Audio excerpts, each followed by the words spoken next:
లంబాడీలు అంటేనే Congress party, Congress party అంటేనే లంబాడీ. దానికి నిదర్శనమే గడిచిన అసెంబ్లీ ఎన్నికల్లో కానీ పార్లమెంట్ ఎన్నికల్లో కానీ కనీ విని ఎరగని మెజార్టీతో ఈ పాలేరు నియోజకవర్గంలో మీ అందరి ప్రేమ అభిమానాలతో నన్ను ఆశీర్వదించి ఆనాడు దీవించారు. ఆనాడు శ్రీమతి ఇందిరాగాంధీ గారు కూడా తను ప్రధానమంత్రిగా ఉన్నప్పుడు గిరిజనులలో వెనుకబడ్డ తెగకి చెందిన లంబాడీ జాతిని ఎస్టీలో చేర్చింది శ్రీమతి ఇందిరాగాంధీ గారు, మన నాయకురాలు గారు.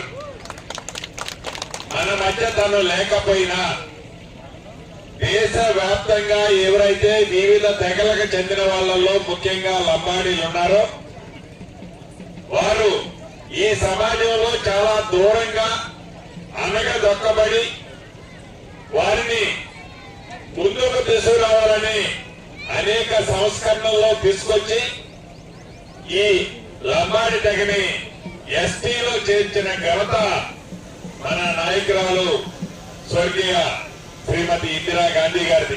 సేవాలాల్ మహారాజుకు సంబంధించిన గుడులు గాని నా గిరిజన సోదరుల కోసం ఒక ఆడిటోరియం లాంటిది ఏర్పాటు చేయాలని అడిగారు.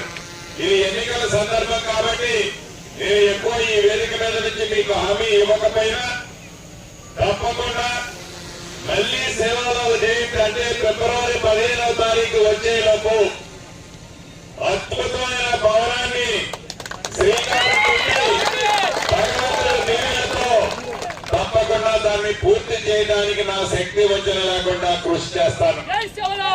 ఒక కోసమైనలోనే కాదు, అత్యధికంగా నా పాలేరు నియోజకవర్గంలో ఖమ్మం రూరల్లో కానీ తిరుమలపాలెంలో కానీ నా గిరిజన సోదరులు ఉన్నారు. ఆ మండలాల్లో కూడా సేవాలాల్ మహారాజు జ్ఞాపకార్థం నా గిరిజనుల్ని గౌరవించుకునే దాంట్లో భాగంగా అద్భుతమైన భవనాలను అక్కడ కూడా 2 మండల హెడ్ క్వార్టర్లో కూడా ఏర్పాటు చేసుకుంటాం.